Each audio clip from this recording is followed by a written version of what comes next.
If you're like me, you might think that the future of AI is going to bring about, I don't know, the death of humanity. But what if the future is maybe brighter than that?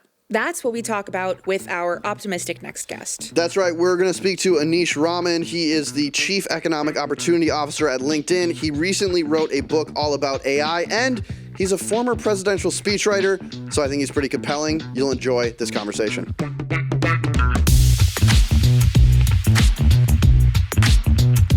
Before we talk about AI and work, Kayla, aren't you so excited for spring? Not at all. The weather is changing. It's getting warmer. The grass is looking real green again, and the fresh smells are in the air. Well, yeah, that's exactly my problem. Every spring, my allergies get crazy bad. I'm sick of spending weeks with itchy eyes and sneezing like crazy. Do you know what's causing it? Is it just pollen, your dog at home? Don't tell me it's Fritz that's giving you allergies.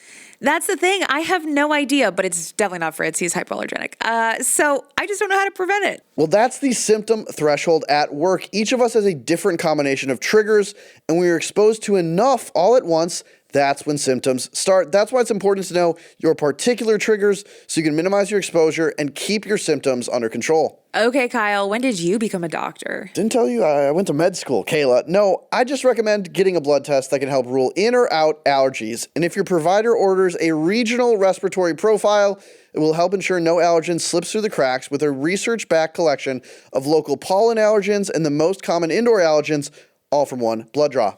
Wow, maybe you did go to med school after all. Thanks for the tip. Of course. So make sure to talk to your primary care provider about getting tested with your local respiratory allergy profile today. And thanks to our friends over at Allergy Insider for this PSA.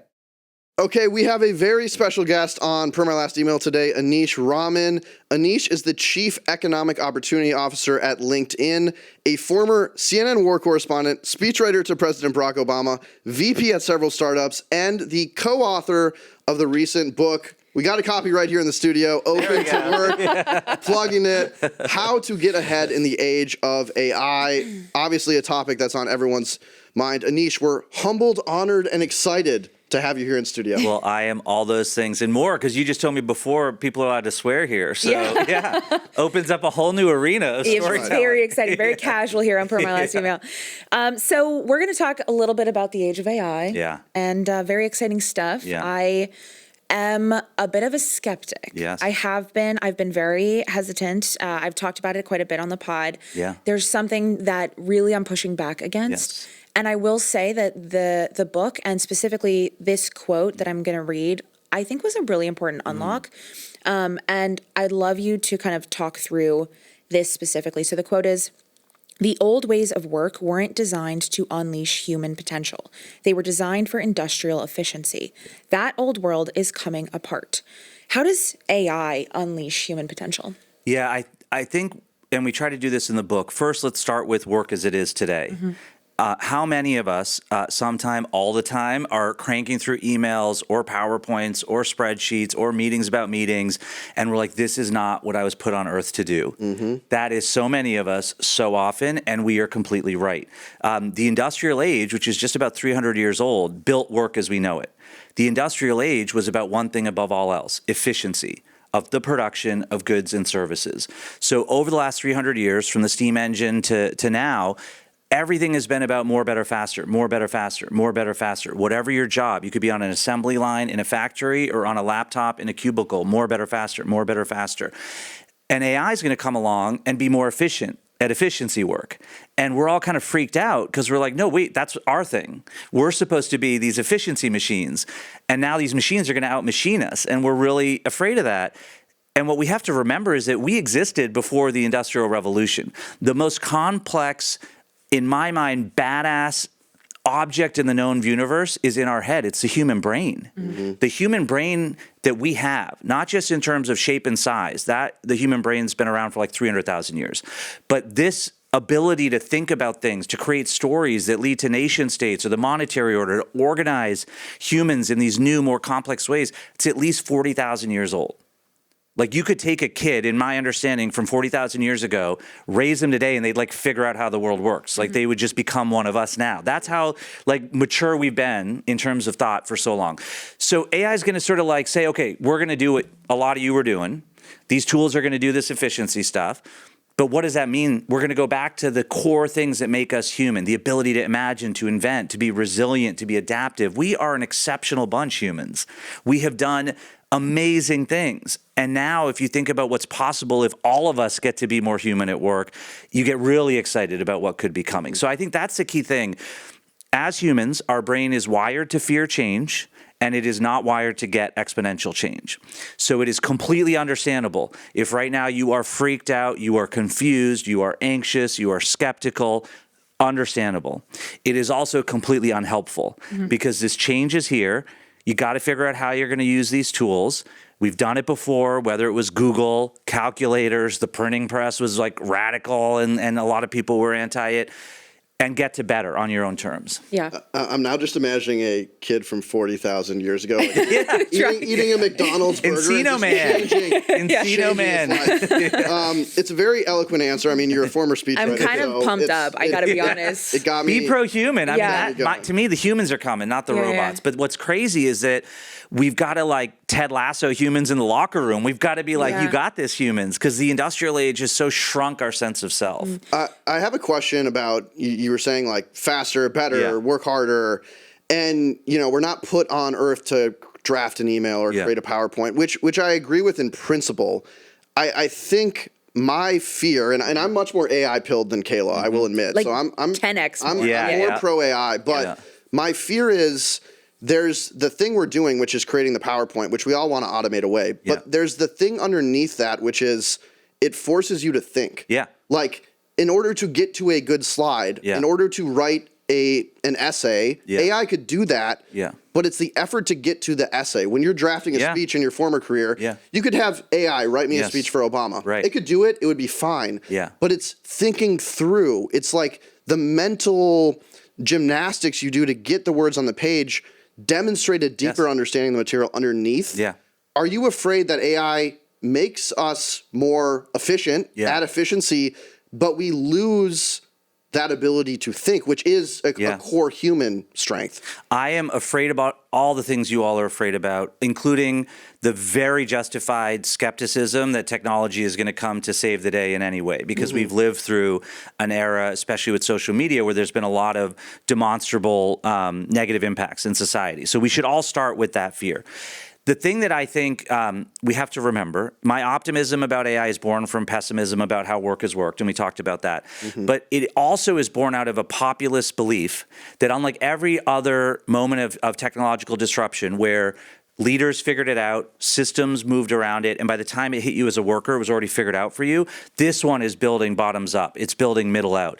So I say that to say, whatever your fear is, you will decide whether that happens for you. And we will decide whether that happens for us as organizations or as societies.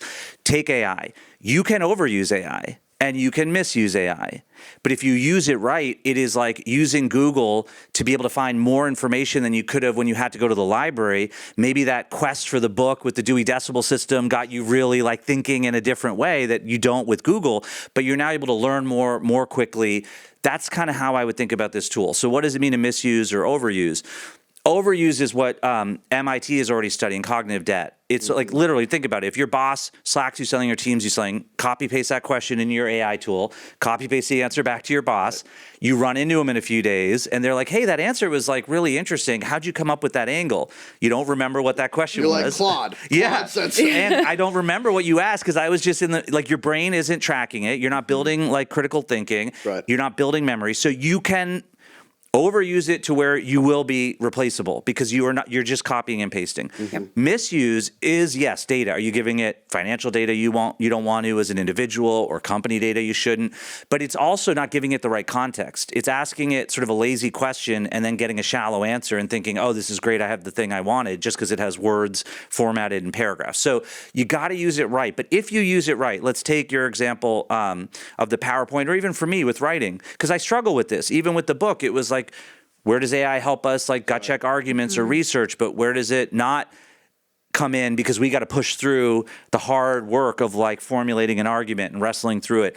I would say the biggest thing it helps me that I will never have to do again, and I am so thankful, is the cold start. If you've ever been a speechwriter and you don't feel like you are internally, because I stumbled into that job. It wasn't like a calling for me like journalism. Staring at a blank page or at a blank screen can be really crippling, because you're sitting there going, what is the perfect first line? Or what is the perfect way for me to start this story? And with AI now, I can just do a verbal dump into a tool and just say, here are all the things I want to try and hit. Here are all the ways I think I could start. And it'll show me something that I can react to. Now, it doesn't mean I just take what it did. A lot of it, I'm like, no, but that makes me think this is the right answer. So you'll find your use for it. But the whole point is, if you're using it right, you are doing more interesting work that is of higher value and that you feel more uniquely yours about. That's the way you want to think about it. Yeah, I think that cold start point is a great tactic for people, and I found myself using it that way. Like it reduces the friction from 0 to 1. Yeah. And then getting from 1 to 100, you use a combination of your own skills Yes. and the AI skills. And think about that 0 to 1, human emotions in 0 to 1.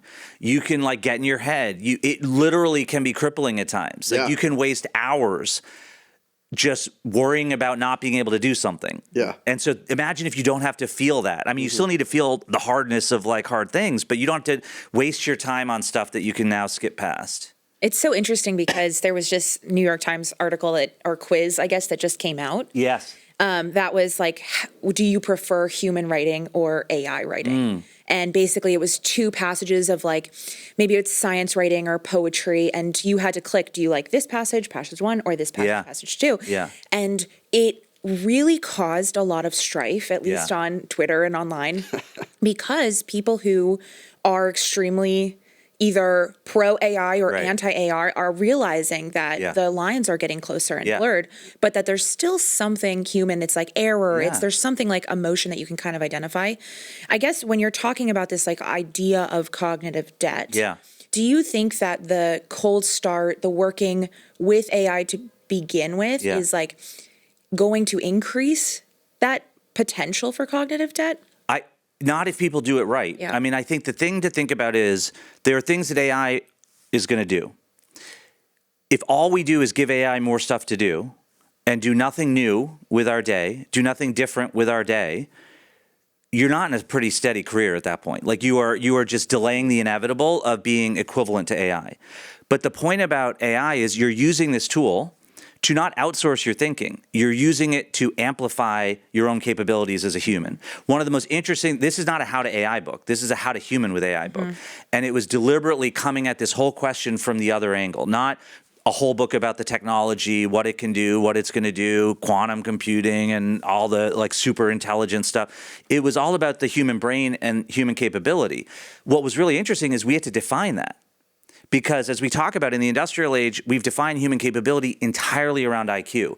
We have valued most technical and analytic skills. So if you do all of that work with AI, yes, you're going to have cognitive debt. But if you use AI to start building these new capabilities, and so we define these 5 C's at the intersection of IQ and EQ, intersection of consciousness and conscience, curiosity, compassion, creativity, courage, and communication. We kind of made that up. I mean, we did it in an educated way. We talked to neuroscientists, behavioral psychologists, behavioral economists, but we as humans don't have a like codified, here is what resilience looks like in the way that we know, here's what Java coding excellence looks like. We're going to have to figure that out. But even when I tell that to folks, they're like, okay, first of all, AI can do that. No, it can help us with that. But like to your point, what is human that humans will react to? That's for us to figure out. You have to be human to get it. And then you add in some habits like resilience, adaptability, and you get to what we think is the best way to think about where work is going. That isn't about AI, it's about us. We're all going to have to be mini entrepreneurs at work. We're going to have to come up with new things, test new things, learn how to fail and be okay with it, learn how to work across all the silos and org chart functions we've got. And every company is going to have to be like a massive startup built around creativity and innovation. And so that's like the AI gets us to that, which is about us, not AI. So if you stop at just the AI does, I think you're at high risk of cognitive debt because it should be opening up new expertise because you can learn with these tools in new ways and new creativity because you can build with these tools in new ways. And that's where you got to push yourself. And we'll be right back after this. Okay, back to the show.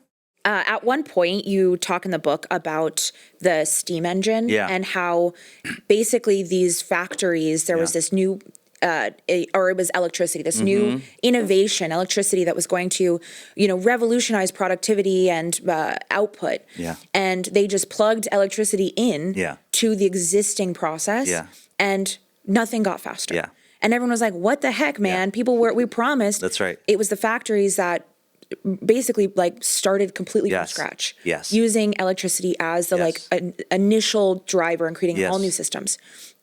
If that is what AI is, Yes. what does the new Yeah. workplace look like? So they're like these two truths that are both true and they're inconsistent that I think everyone is trying to wrestle through, especially leaders of organizations. The first truth is we've been here before. We have had these like disruptions from electricity, from the internet. We know that generally at the other end, there's more employment, not less. We know that you've got to kind of build around this new technology with new workflows and new training about different skills. But also, we've never been here before. This technology is fundamentally different. And this is like the real arena where that happens. So in the book, we talk about electricity. You had to rebuild the entire way of work. And then you see productivity. So right now, everyone's like, okay, that's AI. So we have to rebuild workflows around AI. And that's partly right. Our bet is that the mind, not the machine, is about to come to the center of work for the first time ever in terms of the scale of what we're talking about. So you're actually not building around AI. You're building around the badass nature of the human mind. And if you have to think about what that means, I think it is much more likely that the successful companies of the future are successful because humans in those companies are coming up with cool new things that people want, and that's leading to growth and innovation. Not that a single human with 1 million AI agents is producing things that humans love and want and is able to keep doing that. So if the ability to kind of create new things is going to be at the core, it's a whole different way to think about how you build an organization. So in the book, we talk about sort of shifts. Leaders have to lead by sort of design, not command. Like the big shift is org chart to work chart. You're just going to organize around the work. The org chart comes in the industrial age. It first was a tree and then it became a pyramid. It first was about information flow. Then it was about decision making. Everyone was told, don't fail, stick to the script, stay in your lane. Efficiency, more, better, faster. That will suffocate innovation, as like any company like yours knows. You've got to create the ability for people to fail at things, partner in new ways, try new things, launch a podcast. If it doesn't work, you cancel it, you try something new. So you have to build for that. So as a leadership at a company, you have to design for it. You can't just have a command that comes down. You have to see people as their skills, not their job titles. Like someone in marketing might have a really good idea for what an engineer should think about as they're coding a new product because they've been the user that engineer is thinking about. Someone in engineering might have a great idea for how a communications team should be talking about that product because they lived in that country. You've got to figure out a way for people to come together separate from job title around their skills around a project.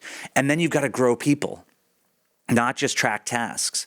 So a lot of managers rise up to manage more people just because that's how the ladder worked without real training on how do you manage people. And managing people is like incredible and messy and hard. Every individual is completely unique. Every day, everyone's feeling a different feel. So you've got to figure out how to read people, how to inspire people, how to motivate people. The best example of a company I think that's done this is Pixar. So Pixar are just like some of the best storytellers in the world, but they have developed real science behind that storytelling. There's like a formula to the story that when I'm talking to other storytellers, we always geek out about, but it's like a 7-sentence structure, like a Mad Lib. You fill it out, and they have to have every movie fit that because then they know there's the right tension, the right resolution. But there's a book, Creativity Inc., by the leaders of Pixar about how do you actually construct a headquarters to create creativity? How do you create a culture that creates creativity? Like they put the bathrooms in places that people run into each other in serendipitous ways. They, after Toy Story, started to like rest on their laurels and just started to like do the next one. And they're like, no, we got to like reinvent this. They celebrate failure.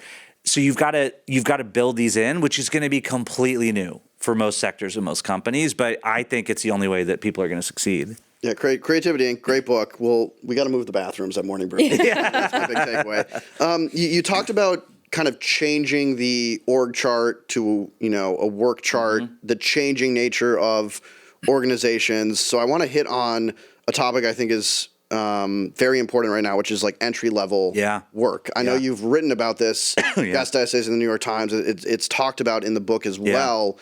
And I want to take this from two angles. The first is, you're a recent college graduate Yes. trying to break in, Yeah. and you're reading every headline Yes. that says, we don't need you anymore. Yeah. AI can do your job. Yeah. And also, I want to talk about it from an executive level, Yeah. like yourself. How do you think about talent pipeline Yeah. at companies in which, if you don't need entry-level workers as they are now, Yeah. how do you grow your bench for future executives? Let's start with the recent college grad question. How Yeah. should they be thinking about this moment? Well, for both people, everyone should understand work is changing. It is not ending. We won't get to the end of work for humans until we attempt better work for humans.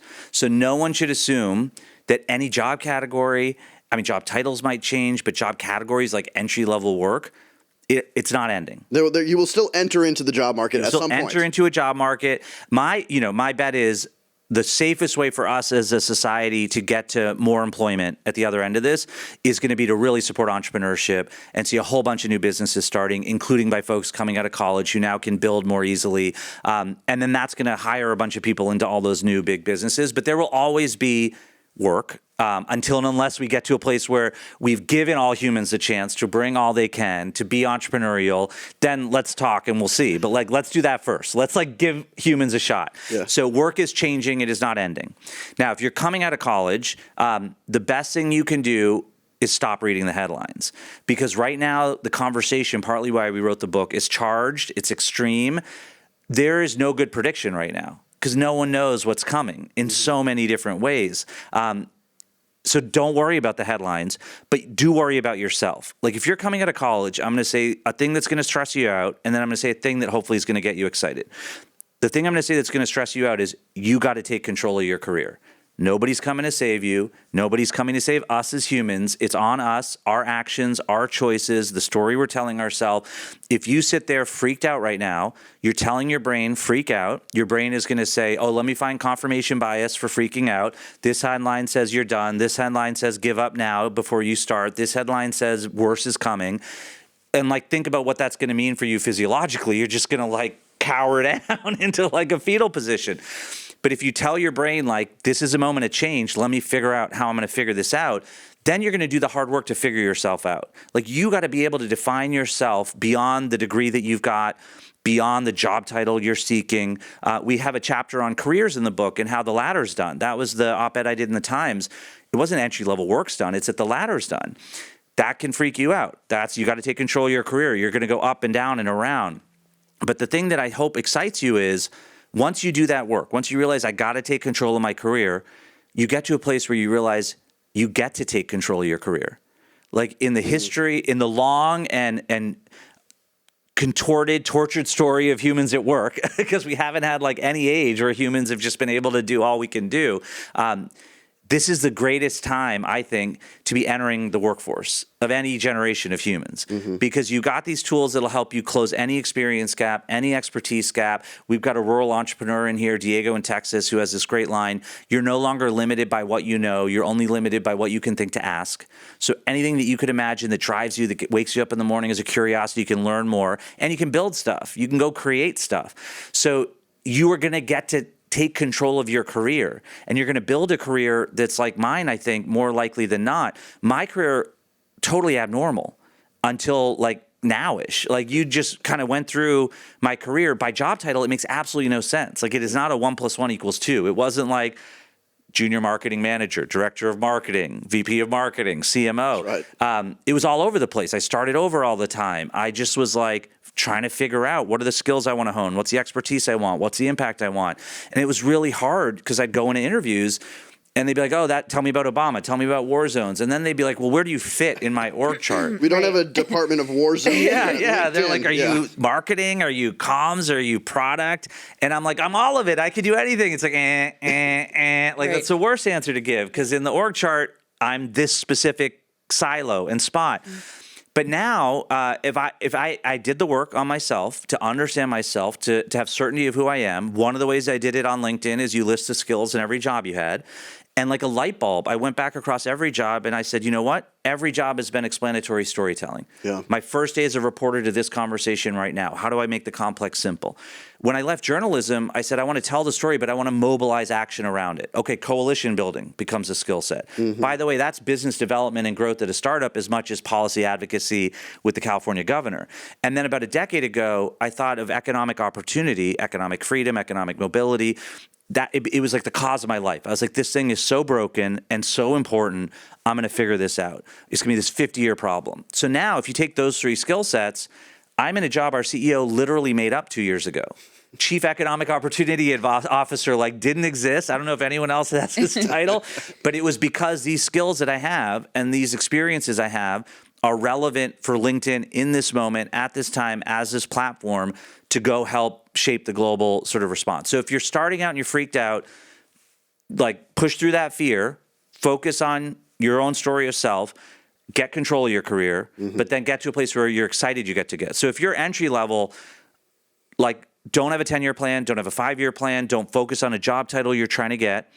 Just start, learn every day, have a today plan. And then the biggest piece of advice I tell folks is get yourself into an environment that feels like it's fun and that you're learning.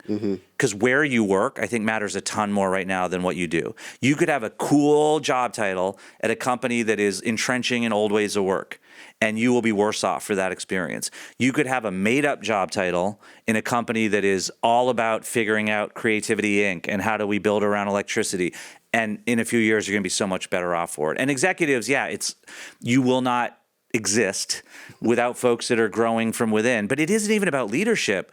If you look at some of the companies that are redesigning entry-level work, they're getting rid of this sort of grunt work that you had to do to get yourself in the door and taking advantage of entry-level workers who bring incredible AI savviness. We're about to graduate the first group of kids who's had GPT the whole time they've been in college, so they know that stuff, and incredible resilience. We're coming into the workforce with a generation that knows side hustle as a normal thing, that knows creators as a normal thing.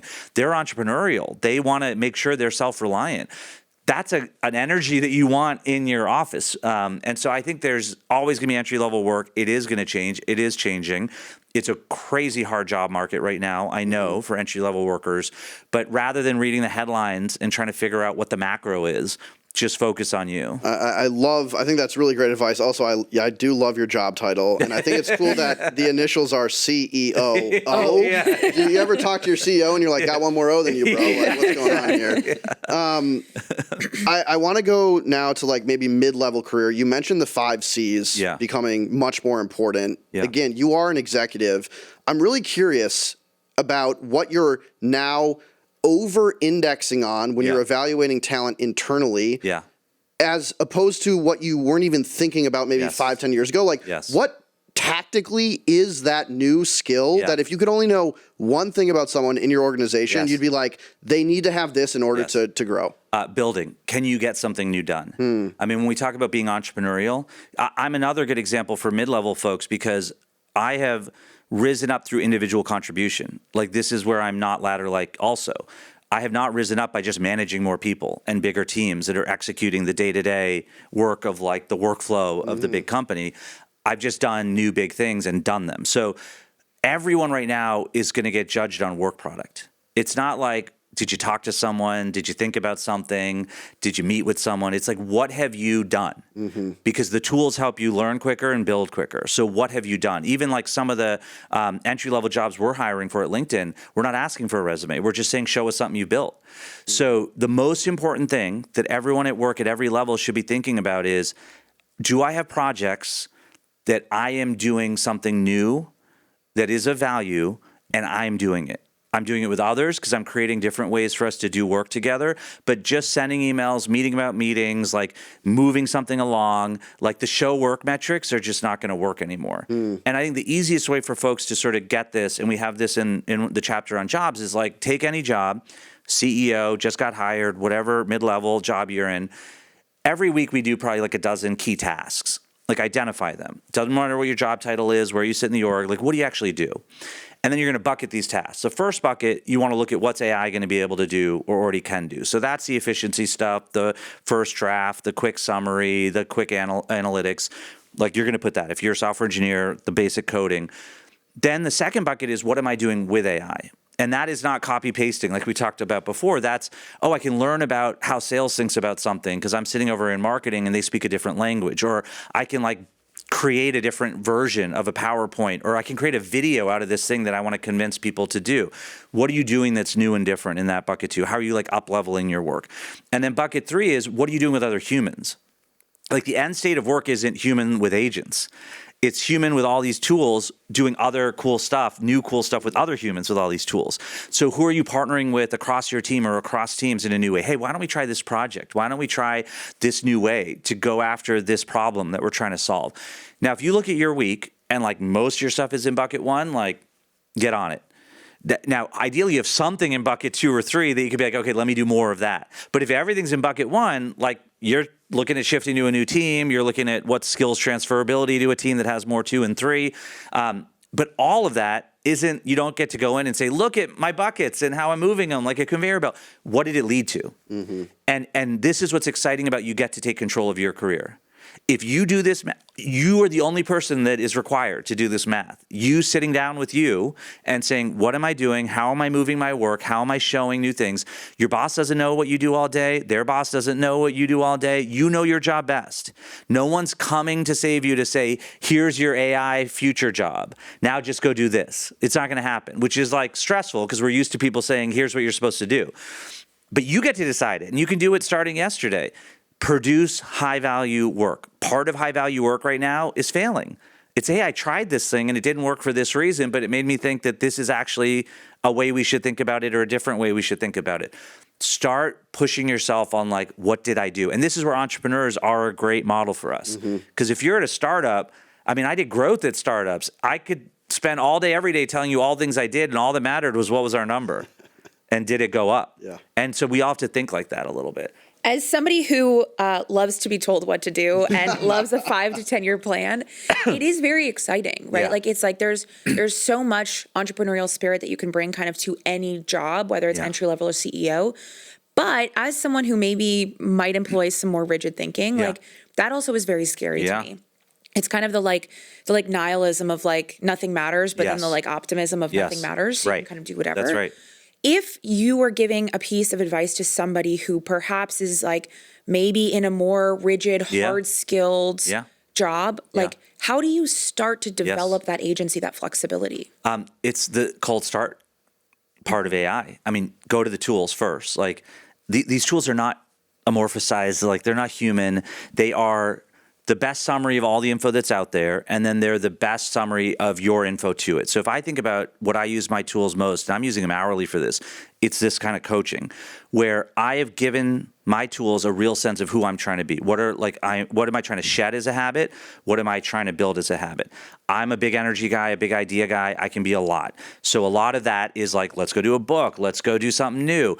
But now I'm trying to speak less often, speak more calmly, convey points that really break through to people. So I'll go to the tool. So the tools know my best thinking. Like, here's what I want to be thinking about. Now, in my day-to-day, I'm like, oh my God, this article is really great. Should I send it around? And I'll go to the tools and be like, no, dumbass, like you just said, you don't want to do that stuff.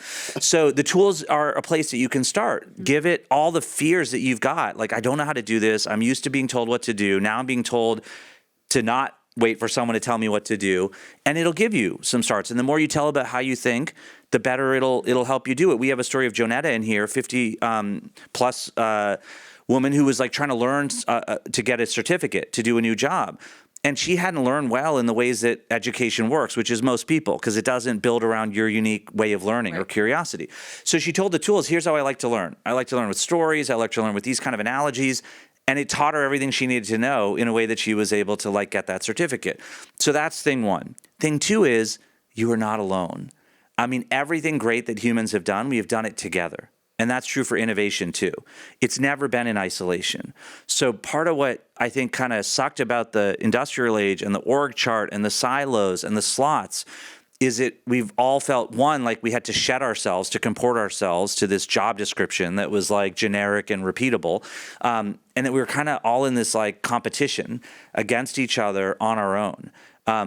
To win this competition, you're going to need to do it with others. So go find someone whose ads are more freaked out about this as you are and be like, what are you doing? Let me try this, you try that. Go to someone who's not freaked out about that and be like, why are you not freaked out about that? Like, how did you get to that place?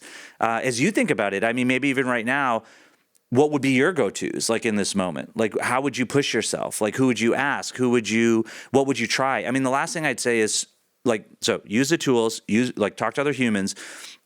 And what we know about the badassness of the human brain and neuroplasticity is you just have to start small. Yeah. I just finished these 2 great books, Tiny Experiments and Little Bets. And one's about neuroscience, how do you build new habits? The other's about innovation and how do you create new industries. Little, tiny, small. It's just try a thing today and then build from that. And yeah, I mean, I think the power of the tools is you can iterate so fast too. You start small and it starts the snowball. I mean, this is a fascinating conversation. We can go literally all day. Yeah. I mean, we could talk about your past for hours, but I want to be respectful of your time. I will say this book, what I love the most is at the end it gets very tactical. So for you listener, you will find a lot of value from this book, particularly in the end where it breaks down a lot of this bucketing. Why do you work? Where are you going to go? I found that to be super helpful. So go check out the book. Anish, I have one final question for you. When we post about this episode on LinkedIn, can you make it go viral, or who do we have to talk to make sure that this post just rips? A third of the workforce, because we've got 1 billion members. But I will say, everyone sort of wonders this LinkedIn algorithm. It's again like AI, it exists as this other thing that I don't have control over, and it just produces this reality for me when I come to LinkedIn. It's small steps and going to the gym. I'm curating my algorithm constantly by who I follow, who I unfollow, the posts I engage with, the posts I comment on. You got to do the work every day to build the feed that you want. And if you do that work, it is your daily classroom.